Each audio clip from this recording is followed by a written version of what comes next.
رب العالمین والصلاة والسلام علی رسول اللہ وعلی آلہ وصحبہ اجمعین ومن تبعہم بإحسان الی یوم الدین۔ اشہد ان لا الہ الا اللہ وحدہ لا شریک لہ واشہد ان محمدا عبدہ ورسولہ، اما بعد۔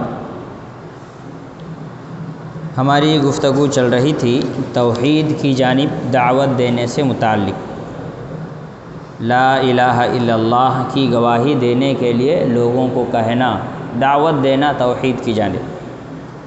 اور اس سلسلے میں جو قرآنی آیت قل ھذہ سبیلی ادعو الی اللہ علی بصیرۃ انا ومن اتبعنی وسبحان اللہ وما انا من المشرکین، اس سلسلے میں ہم نے باتیں کی ہیں۔ اسی طرح سے عبداللہ ابن عباس رضی اللہ تعالیٰ عنہ کی وہ حدیث جس میں رسول اللہ صلی اللہ علیہ وسلم کے بارے میں بیان کیا کہ رسول اللہ صلی اللہ علیہ وسلم نے حضرت معاذ ابن جبل رضی اللہ تعالیٰ عنہ کو یمن کا گورنر بنا کر کے بھیجا، تو رسول اللہ صلی اللہ علیہ وسلم نے انہیں کہا کہ سب سے پہلے تم توحید کی دعوت دینا، مان لے تب نماز کی دعوت دینا، پھر وہ مان لے تب ان کے اوپر زکوٰۃ کا تذکرہ کرنا کہ اللہ نے ان پر زکوٰۃ واجب کیا ہے، ان کے مالداروں سے لیا جائے گا، ان کے غریبوں میں تقسیم کیا جائے گا۔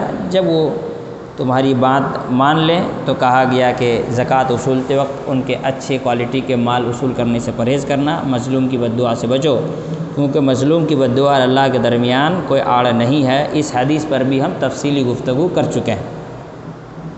اب اسی باب میں ایک اور حدیث جو صحیح بخاری و صحیح مسلم کی ہے، وہ سہل بن سعد رضی اللہ تعالی عنہ سے مروی ہے۔ سہل بن سعد رضی اللہ تعالی عنہ فرماتے ہیں کہ خیبر کا دن تھا۔ خیبر یہودیوں نے رسول اللہ صلی اللہ علیہ وسلم کے ساتھ ایک وعدہ کیا تھا کہ مدینے میں آپ رہیں گے اور مدینے کے کنارے ہم لوگ بھی رہتے ہیں، تو آپ پر کوئی مصیبت آئے گی تو ہم آپ کے دشمنوں کا ساتھ نہیں دیں گے، اور ہم پر کوئی مصیبت آئے گی تو آپ ہمارے دشمنوں کا ساتھ نہیں دیں گے، بلکہ ہم ایک دوسرے کے معاونت اور مدد کریں گے۔ یہ اللہ کے رسول صلی اللہ علیہ وسلم کا مدینے کے یہودیوں سے کچھ معاہدہ ہوا تھا، ایگریمنٹ ہوا تھا۔ دنیا کا یہ پہلا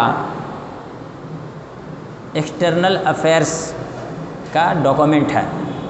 اس سے پہلے دنیا کے کسی بھی ملک میں، کسی بھی اسٹیٹ میں اس طرح کا سسٹم نہیں پایا گیا کہ ایک اسٹیٹ نے اپنے بازو کے اسٹیٹ سے اس طرح کا معاہدہ کیا ہو کہ جب ہمارے ساتھ کوئی معاملہ آئے گا تو تم ہمارے دشمنوں کا ہمارے ساتھ مدد کرتے ہوئے، ہماری مدد کرتے ہوئے دشمنوں کا مقابلہ کرو گے، اور تمہارے دشمن اگر تم پر حملہ کریں گے تو ہم تمہاری مدد کریں گے۔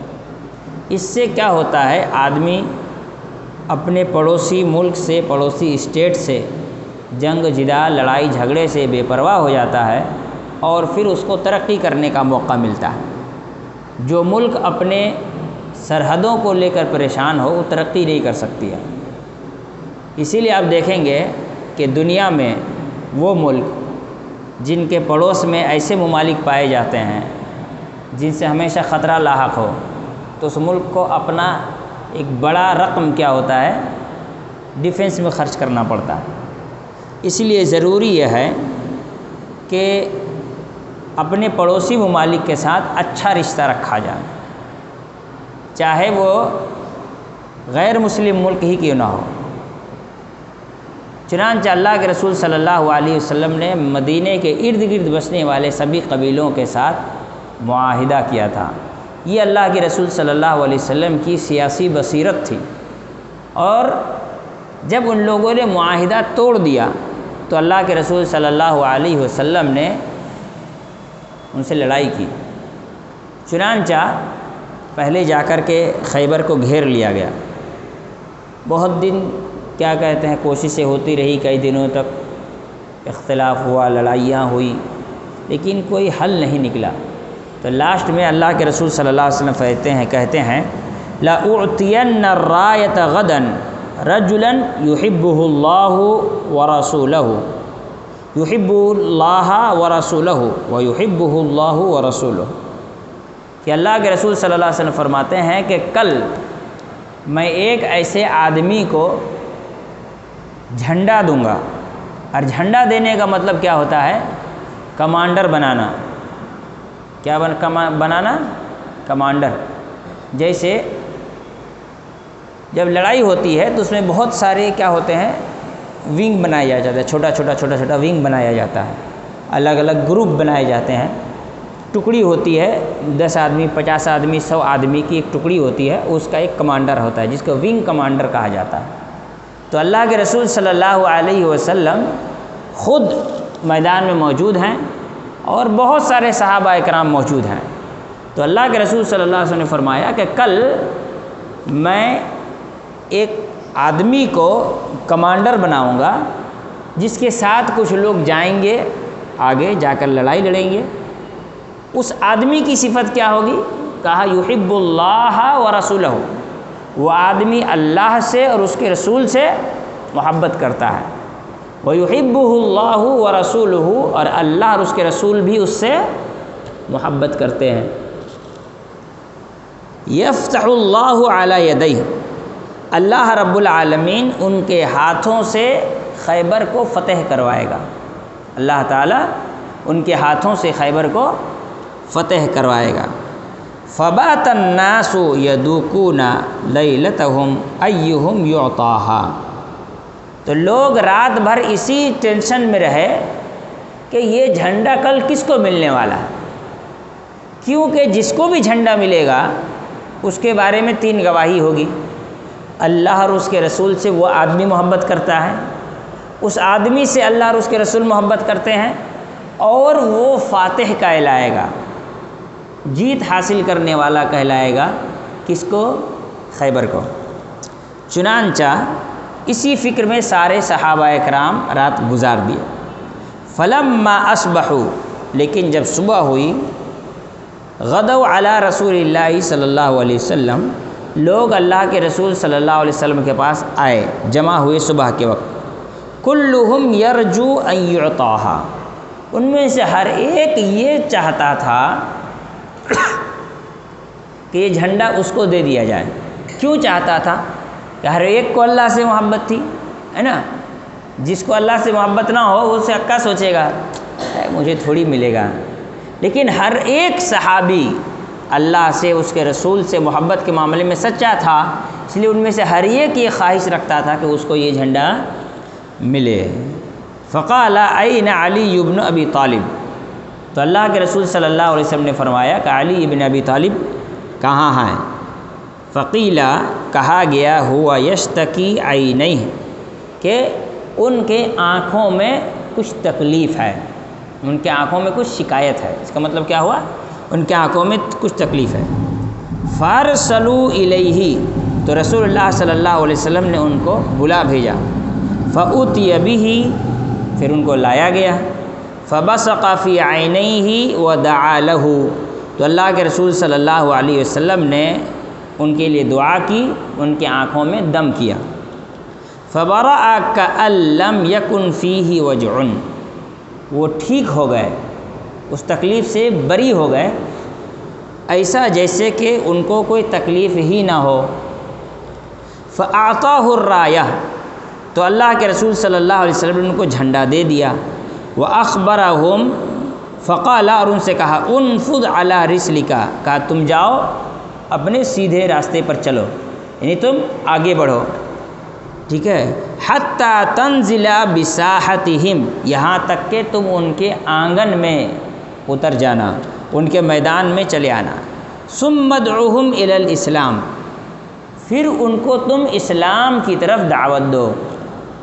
وَأَخْبِرْهُمْ بِمَا يَجِبُ عَلَيْهِمْ مِنْ حَقِّ اللَّهِ تَعَالَى فِيهِ، اور ان کو خبر دو کہ اللہ رب العالمین کے حقوق میں سے ان پر کیا واجب ہے۔ فواللہ، تو اللہ کی قسم، لَإِن يَهْدِيَ اللَّهُ بِكَ رَجُلًا وَاحِدًا خَيْرٌ لَكَ مِنْ حُمُرِ النَّعَمِ، کہتے ہیں کہ اللہ کی قسم، اگر اللہ تعالیٰ تمہارے ذریعے کسی ایک انسان کو ہدایت دے دے تو تمہارے لیے سرخ اونٹنی سے بھی بہتر ہے۔ اس حدیث میں کئی چیزیں ہیں۔ سب سے پہلی بات اللہ کے رسول صلی اللہ علیہ وسلم کے سچے نبی ہونے کی دلیل. کیا دلیل؟ کہ اللہ کے رسول صلی اللہ علیہ وسلم فیوچر بتا رہے ہیں، مستقبل بتا رہے ہیں، پیشین گوئی کر رہے ہیں کہ کل فتح ہونے والا ہے، کل جیت ملنے والی ہے. کوئی بھی انسان مستقبل کے بارے میں اگر بتائے تو صحیح بھی ہو سکتا ہے، غلط بھی ہو سکتا ہے. آپ بھی کل کے بارے میں کچھ کہہ سکتے ہیں لیکن وہ غلط ثابت ہو سکتا ہے. لیکن اللہ کے رسول صلی اللہ علیہ وسلم نے جو بات کہی وہ بالکل 100% صحیح اور درست ثابت ہوئی. اس بات کی نشانی ہے کہ اللہ کے رسول صلی اللہ علیہ وسلم سچے نبی اور رسول تھے. دوسری بات، کوئی اس حدیث سے یہ مطلب نہ نکالے کہ اللہ کے رسول صلی اللہ علیہ وسلم عالم الغیب تھے، ہے نا، تبھی تو بولے کہ کل جیت ہوگی اور ہو گئی. نہیں، اللہ کے رسول صلی اللہ علیہ وسلم وما ينطق عن الهوى ان هو الا وحی یوحیٰ، اللہ کے رسول صلی اللہ علیہ وسلم اپنی مرضی سے کچھ نہیں کہتے، جو بھی کہتے ہیں اللہ کی جانب سے وحی ہوتی ہے. تو رسول اللہ صلی اللہ علیہ وسلم نے جو کہا کہ اللہ تعالیٰ کل ہمیں ان کے ذریعے سے فتح عطا کرے گا، اس کا مطلب کیا ہوا؟ اس کا مطلب یہ ہوا کہ اللہ تعالیٰ کی جانب سے یہ وحی تھی، اللہ نے رسول اللہ صلی اللہ علیہ وسلم کو بتایا. جب اللہ تعالیٰ نے خود رسول اللہ صلی اللہ علیہ وسلم کو بتایا تو رسول اللہ صلی اللہ علیہ وسلم عالم الغیب کیسے ہو سکتے ہیں؟ آپ کو کوئی بات کوئی بتا دے اور آپ اس کو بولیں تو آپ عالم الغیب نہیں ہیں. جب کوئی نہ بتائیں اور آپ جان جائیں تو اس کو عالم الغیب کہتے ہیں. جیسے اللہ رب العالمین جو بھی بات کہتا ہے یا اللہ نے جو بھی بات کہی ہے وہ اللہ کو کوئی بتایا نہیں ہے، یہ اللہ کے علم غیب کا حصہ ہے. لیکن اللہ کے رسول صلی اللہ علیہ وسلم نے جو کچھ کہا وہ اللہ نے بتایا. اگر بتایا گیا کوئی سورس ہے اس جانکاری کا تو پھر وہ علم غیب نہیں ہے. کسی کے بتانے سے کوئی بات جان جائیں اور وہ علم غیب ہو تو بتائیے، اگر کوئی کہے کہ آج امریکہ میں بارش ہو رہی ہے تو عالم الغیب ہو گئے کہ وہاں تو آپ ہیں نہیں، لیکن آپ بتا رہے بارش ہو رہی ہے، تو کیسے پتہ چلا؟ ریڈیو میں سنا، اخبار میں آیا، ویب سائٹ میں آیا، نیوز چینل میں دکھا، ہے نا. تو جب کسی ذریعے سے کسی چیز کا علم ہو تو پھر وہ علم غیب نہیں کہلاتا. ویسے ہی اللہ تعالیٰ کی جانب سے وحی کے ذریعے رسول اللہ صلی اللہ علیہ وسلم کو معلوم ہوا کہ کل جیت ہونے والی ہے تو یہ علم غیب نہیں رہا. دوسری بات یہ ہے کہ اللہ کے رسول صلی اللہ علیہ وسلم نے کہا کہ میں جھنڈا دوں گا. معلوم یہ ہوا جھنڈے کب اٹھائے جاتے ہیں؟ جنگ کے میدان میں. ہمارے یہاں تو لوگ کب جھنڈا لگاتے ہیں؟ 12 ربیع الاول میں، محرم کے مہینے میں جھنڈا لگاتے ہیں. اس کو کیا کہتے ہیں؟ علم. علم پورا محلہ میں جھنڈا لوگ لگائے گا. اچھا، آج تک میں یہ نہیں سمجھ سکا کہ گرین کلر کے جھنڈا میں چاند اور تارا یہ کب سے مسلمان کا جھنڈا ہو گیا. ایک بات آپ کو یاد رکھیے، پاکستان کا جو جھنڈا ہے وہ گرین کلر ہے، چاند ہے، تارا ہے، اور سائڈ میں کیا ہے؟ وائٹ. وائٹ کیا ہے؟ وائٹ پٹی ہے نا. نہیں دیکھے پاکستان کا جھنڈا دھیان سے؟ وائٹ پٹی ہے، یہ ہے پاکستان کا جھنڈا. ربیع الاول والے کے مہینے کا جو جھنڈا ہے اس میں کیا ہے؟ چاند ہے، تارا ہے، لیکن وائٹ پٹی. اب ہوتا یہ ہے کہ ربیع الاول کے مہینے میں یہ چاند تارا والا گرین جھنڈا لے کے جاتے ہیں، تھوڑا وائٹ پٹی کا ڈفرینس ہے، باقی تو پورا سیم ہے. چلو کہتے ہیں ربیع الاول کے مہینے کے جلوس نکالا مسلمانوں نے، اس میں پاکستان کا جھنڈا تھا. نیوز والا کہتا ہے اسے کس چیز کا جھنڈا تھا؟ پھر تو دنگا بھڑکاتا ہے. جبکہ یہ ایک میجر ڈفرینس ہے جو اس کو لوگ دیکھتے نہیں ہے، پہلی بات. دوسری بات، یہ جھنڈا ربیع الاول کا جو ہے گرین جھنڈا جس میں چاند اور تارا بنا ہو، اس کا کیا مطلب ہے؟ اس کا کیا مطلب آج تک کسی کو سمجھ میں نہیں آیا. گرین، اچھا یہ ہرا کلر مسلمان کا ہے، یہ کس نے کہا؟ مسلمان کا کوئی کلر تھوڑی ہے. اللہ کے رسول صلی اللہ علیہ وسلم کو سب سے زیادہ پسندیدہ کون سا رنگ تھا؟ سفید کلر کا کپڑا پسند تھا رسول اللہ صلی اللہ علیہ وسلم کو. یہ ہرا کلر کہاں سے آ گیا؟ تو ان لوگوں کی بدعتوں کے چکر میں مسلمانوں کو پریشان ہونا پڑ رہا ہے. جھنڈا کب دی جاتی ہے؟ جنگ کے میدان میں، نہ کہ جو جلوس ولوس یہ تو ویسے ہی غیر شرعی ہے۔ اچھا جھنڈے کی بھی لوگ پوجا کرتے ہیں، تو اللہ کے رسول، اچھا جھنڈا سب کے ہاتھ میں نہیں ہوتا تھا، جھنڈا ہوتا تھا جو کمانڈر ہوتا تھا اس کے ہاتھ میں۔ یہاں ہر آدمی جھنڈا لے کر کے یا رسول اللہ کے نعرے لگاتے پھر رہا ہے، یہ شیطانوں کی فوج ہے۔ یہ کس کی فوج ہے؟ شیطانوں کی فوج ہے۔ ہاں، اللہ کے رسول صلی اللہ علیہ وسلم نے فرمایا کل میں جھنڈا دوں گا، مطلب یہ ہوا کہ امیر اور حاکم جھنڈا دے گا، نہ کہ کوئی خود سے جھنڈا لے گا۔ امیر اور حاکم جھنڈا دے گا، نہ کہ کوئی بھی خود سے جھنڈا اٹھا لے گا۔ دوسری بات، اللہ ان سے محبت کرتا ہے، رسول اللہ صلی اللہ علیہ وسلم سے محبت کرتے ہیں، وہ اللہ سے محبت کرتے ہیں، رسول اللہ صلی اللہ علیہ وسلم سے محبت کرتے ہیں۔ اس سے تو حضرت علی رضی اللہ عنہ کی یہ فضیلت ثابت ہو گئی کہ وہ اللہ سے محبت کرتے تھے، رسول اللہ سے محبت کرتے تھے، اور اللہ اور اس کے رسول دونوں حضرت علی رضی اللہ تعالیٰ عنہ سے محبت کرتے تھے۔ اس سے یہ معلوم ہوا کہ ایک مسلمان پر فرض ہے کہ وہ حضرت علی رضی اللہ تعالیٰ عنہ سے کیا کرے؟ جو بندہ اللہ کا چہیتا ہو، رسول اللہ کا چہیتا امتی ہو، اس سے محبت کرنا ہر مسلمان پر واجب ہے۔ اسی لیے کوئی اگر حضرت علی رضی اللہ تعالیٰ عنہ سے محبت نہیں کرتا، یا تو وہ ناصبی ہوگا نہیں تو منافق ہوگا، ناصبی ہوگا یا تو منافق ہوگا۔ یہ لوگ زبردستی اہل حدیثوں کو بدنام کرتے ہیں کہ ان کو حضرت علی سے محبت نہیں ہے۔ محبت ہے، لیکن محبت کے نعرے نہیں لگاتے، محبت کے نام کا شور نہیں مچاتے، بلکہ حضرت علی سے محبت کی دلیل یہ ہے کہ اہل حدیثوں نے اپنے فقہ کا ایک اصول حضرت علی رضی اللہ تعالیٰ عنہ سے لیا۔ کیا اصول ہے؟ موزے پر مسح کرنے والی حدیث معلوم ہے نا؟ حضرت علی رضی اللہ تعالیٰ نے کیا فرمایا؟ اگر دین میں انسان کی اپنی عقل کا دخل ہوتا تو موزے کے نیچے مسح کیا جاتا، لیکن عقل نہیں ہے اسی لیے اوپر مسح کیا جاتا ہے۔ تو اس سے حضرت علی رضی اللہ تعالیٰ کے اس جملے سے فقہ کا یہ اصول نکلتا ہے کہ شریعت کو سمجھنے کے لیے عقل کو استعمال نہیں کرنا چاہیے، بلکہ جو حکم ہو اس پر بلا چوں چرا عمل کرنا چاہیے۔ یہ حضرت علی رضی اللہ تعالیٰ عنہ کی فضیلت۔ دوسرا، یفتح اللہ علی یدیہ، اللہ تعالیٰ ان کے ہاتھوں سے فتح عطا کرے گا۔ معلوم یہ ہوا کہ فتح کس کی ہے؟ کس کے جانب سے ہے؟ اللہ کی جانب سے۔ فاتح خیبر حضرت علی رضی اللہ تعالیٰ عنہ کے کہتے ہیں، فاتح اللہ ہے، فتح اللہ نے کی ہے، ذریعہ کون بنے؟ حضرت علی رضی اللہ تعالیٰ عنہ۔ حضرت علی کے ہاتھوں سے اللہ رب العالمین نے کیا دی؟ فتح عطا کی۔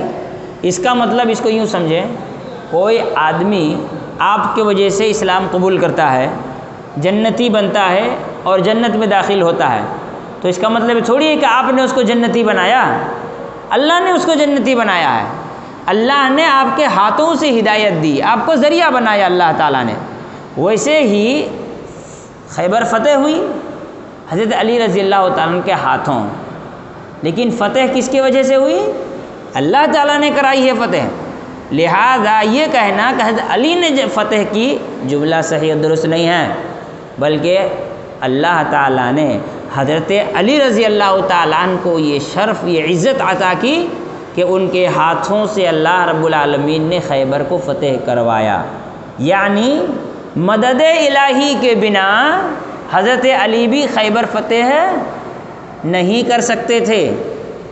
اس حدیث سے معلوم ہوا کہ مولائے کل اللہ تعالیٰ ہے، نہ کہ حضرت علی رضی اللہ تعالیٰ عنہ۔ ہاں، ہمارے یہاں شیعہ لوگ بکواس کرتے ہیں نہیں، حضرت علی کی، کبھی کبھی تو وہ لوگ حضرت علی کو اللہ سے بڑا کر دیتے ہیں۔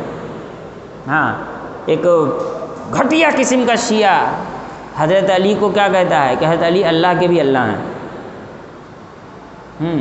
اللہ کے بھی اللہ ہیں، نعوذ باللہ۔ یہ حضرت علی کے شان میں یہ بڑھا چڑھا کر بولتے ہیں، اللہ رب العالمین نے ان کی عقل چھین لیا، ان کی عقل اللہ نے چھین لیا۔ حضرت علی بھی جنگ کے فتح کے لیے اللہ کے مدد کے محتاج، اسی لیے اللہ کے رسول صلی اللہ علیہ وسلم نے کیا کہا؟ اللہ تعالیٰ ان کے ہاتھوں سے کل فتح کروائے گا۔ مطلب حضرت علی بھی مدد الہی کے محتاج، ان کے ہاتھ میں کوئی طاقت و قدرت نہیں ہے۔ پھر آگے یہ ہوا کہ صحابہ اکرام ٹینشن میں گزارے، یدوکون، رات بھر ٹینشن میں تھے کہ کس کو ملے گا، کس کو ملے گا، کس کو ملے گا۔ ہر انسان کے اندر پانے کی لالچ اس بات کی دلیل ہے کہ وہ لوگ صاحب ایمان تھے، ہے نا۔ اللہ کی محبت مل جائے، بھئی ایک صحابی کو پتہ ہے کہ وہ اللہ سے محبت کرتے ہیں، لیکن جھنڈا مل جانے سے پتہ چل جائے گا نا کہ اللہ بھی ان سے محبت کرتا ہے، رسول اللہ صلی اللہ علیہ وسلم بھی اس سے محبت کرتے ہیں۔ تو یہ تو ایک شرف کی بات ہوئی کہ بھائی میں تو اللہ سے محبت کرتا ہوں، اللہ مجھ سے محبت کرتا ہے کہ نہیں کرتا کیا پتہ، کل اگر جھنڈا مجھے مل جائے تو دلیل یہ ہوگی کہ اللہ اور اس کے رسول دونوں مجھ سے محبت کرتے ہیں۔ اس لیے ہر ایک کے اندر یہ خواہش ہوئی کاش کہ جھنڈا ہمیں مل جائے، ہے نا۔ یہ خواہش ہونا اس بات کی دلیل ہے کہ وہ اللہ تعالیٰ سے سچی محبت کرنے والے لوگ تھے۔ اگر وہ اللہ کے رسول صلی اللہ علیہ وسلم کی باتوں پر اور ساتھ ہی ساتھ اللہ کے رسول صلی اللہ علیہ وسلم کی باتوں پر یقین رکھتے تھے، اس لیے کہ اگر ان کا یقین نہ ہوتا، انہیں اللہ کے رسول صلی اللہ سے اور اس کے رسول سے محبت نہ ہوتی، تو وہ اس فکر میں نہیں رات گزارتے کہ کاش ہم کو بھی ملے، ٹھیک ہے جس کو ملنا ہے ملے گا، کیا فرق پڑتا ہے، یہ بات نہیں رہی۔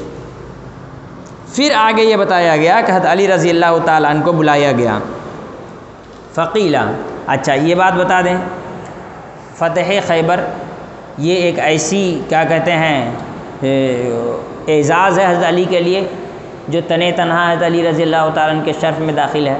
کوئی دوسرا صحابی کو اللہ کے رسول صلی اللہ علیہ وسلم نے جھنڈا دیا ہو خیبر میں اور یہ فضیلت ان کو ملی ہو، نہیں ہے، حضرت علی رضی اللہ تعالیٰ عنہ اس فضیلت میں اکیلے ہیں۔ پھر حضرت علی رضی اللہ تعالیٰ عنہ آئے تو ان کی آنکھوں میں تکلیف تھی۔ اب دیکھیے، جن کے ہاتھوں سے خیبر فتح ہوگی ان کی آنکھ میں کیا ہے؟ ان کی آنکھ میں کیا ہے؟ تکلیف ہے، اور وہ خود اپنی تکلیف دور کرنے پر قادر نہیں ہے، وہ خود اپنی تکلیف کو دور کرنے اور ختم کرنے کی طاقت نہیں رکھتے ہیں۔ دیکھیے اللہ رب العالمین کا سسٹم دیکھیے، اللہ تعالیٰ کو یہ بات پہلے سے معلوم تھا کہ ان کے ہاتھوں سے خیبر فتح ہوگی، تو ایک دن کچھ لوگ اس واقعے کو بیان کر کے حضرت علی کو یہ ثابت کرنے کی کوشش کریں گے کہ ساری طاقت و قوت حضرت علی کے ہاتھوں میں ہے۔ تو اللہ نے کہا ٹھیک ہے، اس کا حل میں پہلے ہی دے دیتا ہوں، آنکھ میں تکلیف، جو خیبر فتح کر رہا ہے اس کے آنکھ میں تکلیف ہے۔ اگر وہ اپنے بل پر خیبر فتح کی ہوتے تو آنکھ کو ٹھیک نہیں کر سکتے تھے، لیکن نہیں، اللہ تعالیٰ کی مدد سے خیبر فتح ہوئی۔ اس کی دلیل یہ ہے کہ اللہ کے رسول صلی اللہ علیہ وسلم نے فرمایا، اور دوسرا ان کی آنکھ میں تکلیف ہے، جو اپنی تکلیف خود نہ دور کر سکے، اپنے آنکھ کی تکلیف نہ دور کر سکے، وہ کیسے خیبر فتح کر لے گا؟ وہ اللہ کی مدد کا محتاج ہوگا کہ نہیں ہوگا؟ اس سے حضرت علی کی فضیلت گھٹتی نہیں ہے، لیکن جو غلو ہے اس کی توڑ نکل رہی ہے۔ پھر اللہ کے رسول صلی اللہ علیہ وسلم نے حضرت علی رضی اللہ تعالیٰ عنہ کی آنکھوں میں کر کے ہلکا سا اپنا تھوک لگایا، لعاب لگا دیا، اور کیا کیا؟ رسول اللہ صلی اللہ علیہ وسلم نے ان کے لیے دعا کی۔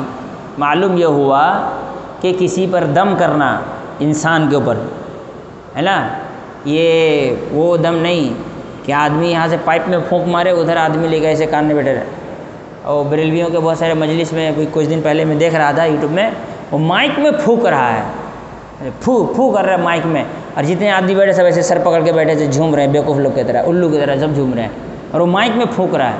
مائک میں نہیں پھونکا جائے گا، فبصق، یہ نہیں ہے کہ اللہ کے رسول نے پھونک ماری، رسول نے تھوک بھی لگا دیا، تھوک، ہاں تھوک ناپاک نہیں ہے۔ اللہ رب العالمین نے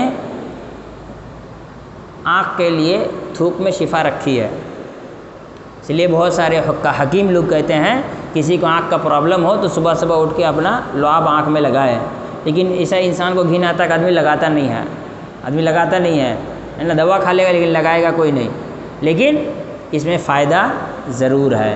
تو اللہ کے رسول صلی اللہ علیہ وسلم نے حضرت علی رضی اللہ تعالیٰ عنہ کے آنکھ میں کیا لگا دی؟ تھوک لگایا، دعا کی۔ مطلب یہ ہوا کہ شفا دینے کی طاقت خود رسول اللہ صلی اللہ علیہ وسلم میں نہیں ہے، بلکہ کیا کیے؟ ہاں، اگر خود ہوتے تو کیا ہی دعا کرتے؟ تو رسول اللہ صلی اللہ علیہ وسلم نے تھوک لگا دیا اور دعا بھی کی۔ اگر دعا نہیں کرتے تو پھر یہی بات بریلوی، دیکھو حضرت علی کو اللہ کے رسول نے شفا دے دی۔ اگر رسول اللہ صلی اللہ علیہ وسلم شفا دینے کی طاقت رکھتے تو دعا تھوڑی کرتے، لیکن رسول اللہ صلی اللہ علیہ وسلم نے دعا کی۔ فَبَرَأَ كَأَن لَّمْ يَكُنْ فِيهِ وَجْعٌ، فوراً ٹھیک ہوا ایسے جیسے کہ ان کو کوئی تکلیف نہیں تھی۔ اس سے یہ ثابت ہوا کہ اللہ کے رسول صلی اللہ علیہ وسلم کی دعا فوراً قبول ہوئی، اور یہ رسول اللہ صلی اللہ علیہ وسلم کا معجزہ بھی ہو گیا۔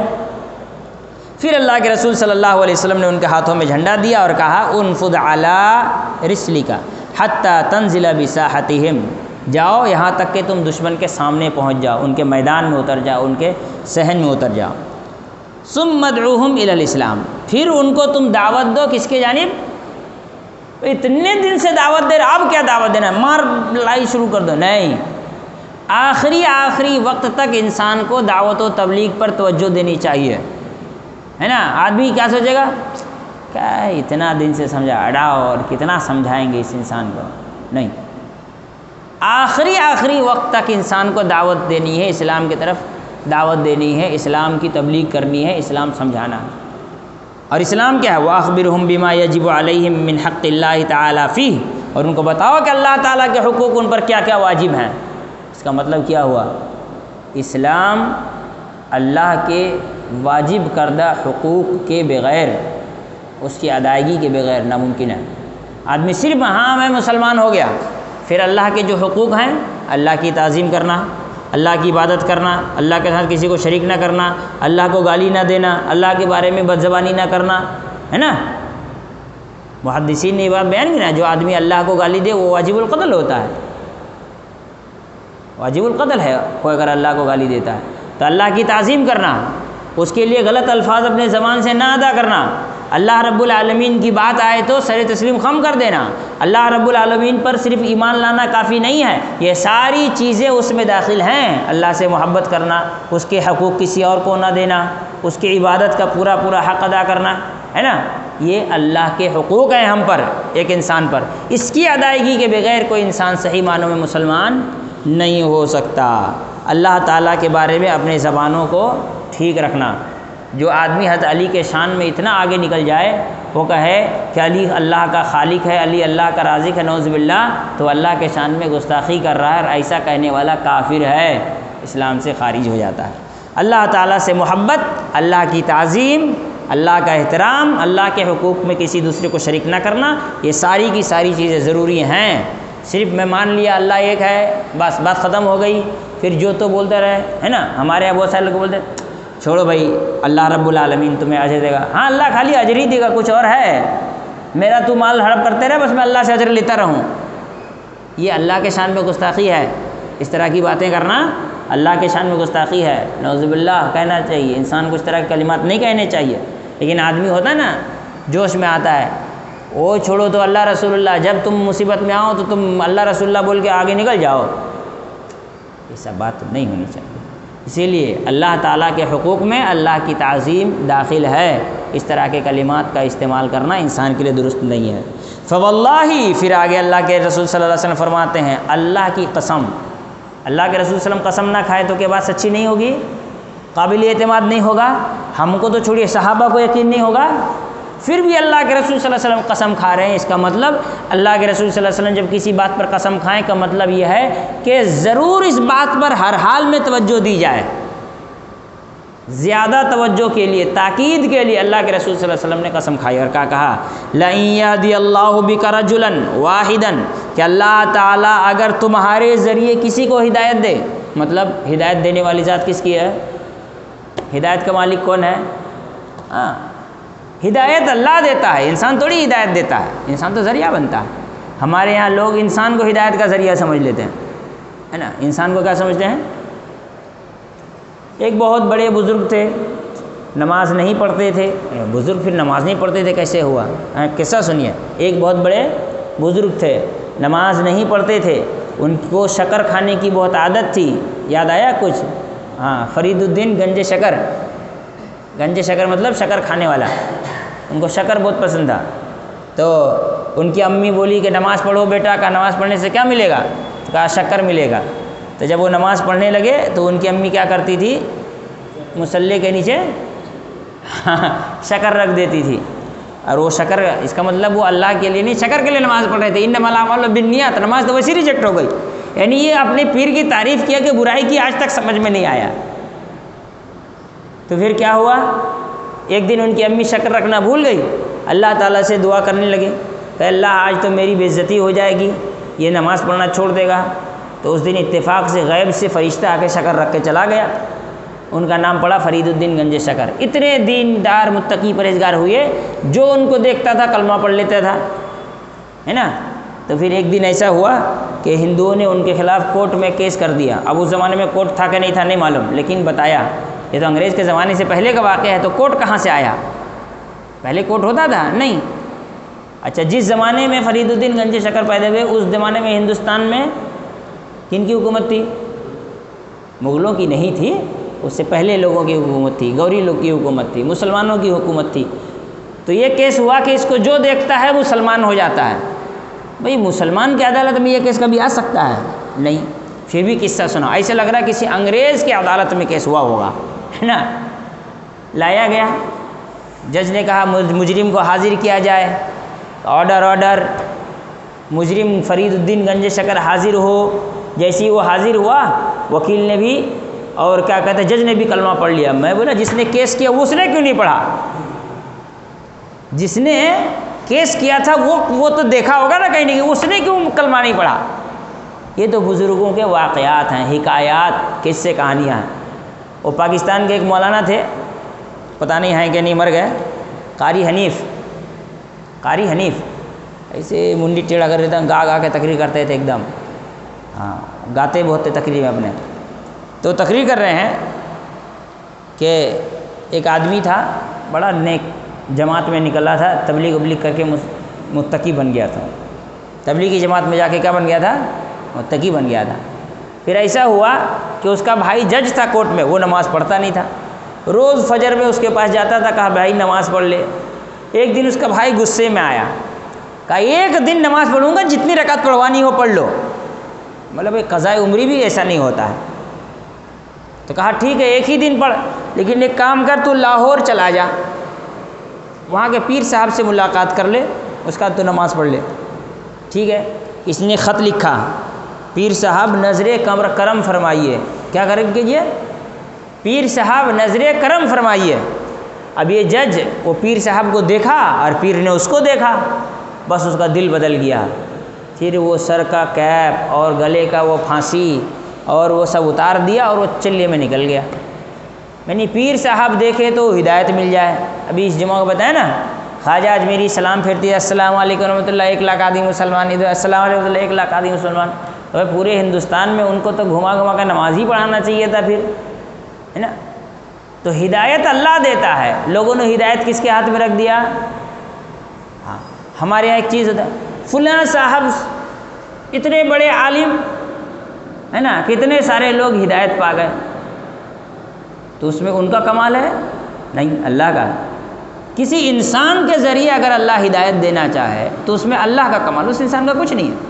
اگر ایسے کہا جائے تو یحییٰ علیہ السلام اور زکریا علیہ السلام جو نبی تھے ان کے اوپر کوئی ایمان نہیں لایا، تو نعوذ باللہ وہ کیا کمتر ہو گئے؟ کسی کے ذریعے کسی کو ہدایت مل جائے، اس سے اس انسان کی کوئی فضیلت نہیں ہے. صرف اتنا یہ ہے کہ اللہ تعالیٰ نے ان سے کام لیا، بس، اس کے علاوہ کچھ نہیں ہے. ویسے تو فرعون کو بھی دیکھ کے بہت سارے لوگ مسلمان ہوئے ہیں، فرعون کی لاش دیکھ کے بہت سارے لوگ مسلمان ہوئے ہیں. تو اس سے کیا فرعون کی فضیلت ہوگی؟ اسی لیے اس بات پہ کبھی نہیں پڑھنا چاہیے کہ فلاں آدمی کی دعوت سے اتنے آدمی لذیذ ہوئے، فلاں کی دعوت سے اتنے ہوئے. ان اللہ یؤید ھذا الدین بالفاسق والفاجر بھی ہے کہ اللہ فاسق و فاجر سے بھی کام لے لیتا ہے. آپ کو معلوم ہے 2000 میں یا اس کے آس پاس میں ہندوستان کے کلکتہ کے میوزیم میں فرعون کی لاش لانے کی بات تھی 4 دن کے لیے. انڈین گورنمنٹ نے انکار کر دیا، بولا نہیں اس کی لاش انڈیا مت لے کے آؤ، اس ڈر سے کہیں اس کی لاش دیکھ کے لوگ مسلمان نہ ہونے لگ جائیں، اس ڈر سے. یہ واقعہ سچا ہے.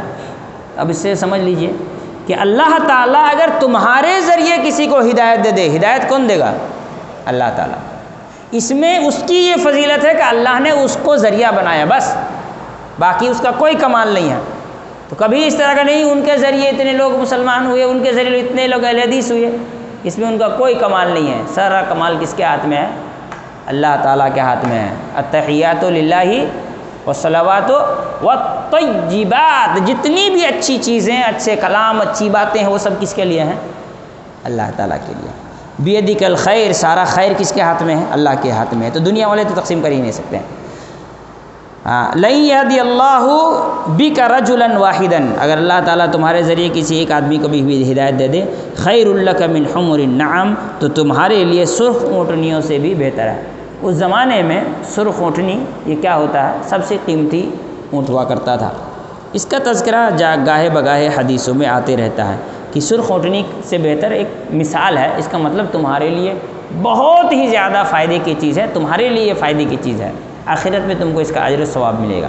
تو اس حدیث سے معلوم ہوا کہ انسان کو ہمیشہ اس بات کی فکر ہو کہ کیسے میں دوسروں تک اسلام پہنچا سکوں، دوسروں کو اسلام کی تعلیم دے سکوں، غصے میں، ناراضگی میں، ہر حال میں اسلام کی تبلیغ کو مقدم اور پہلے اسٹیپ میں رکھنا چاہیے، بقیہ ساری چیزیں سیکنڈری ہوں گی، آخری ہوں گی۔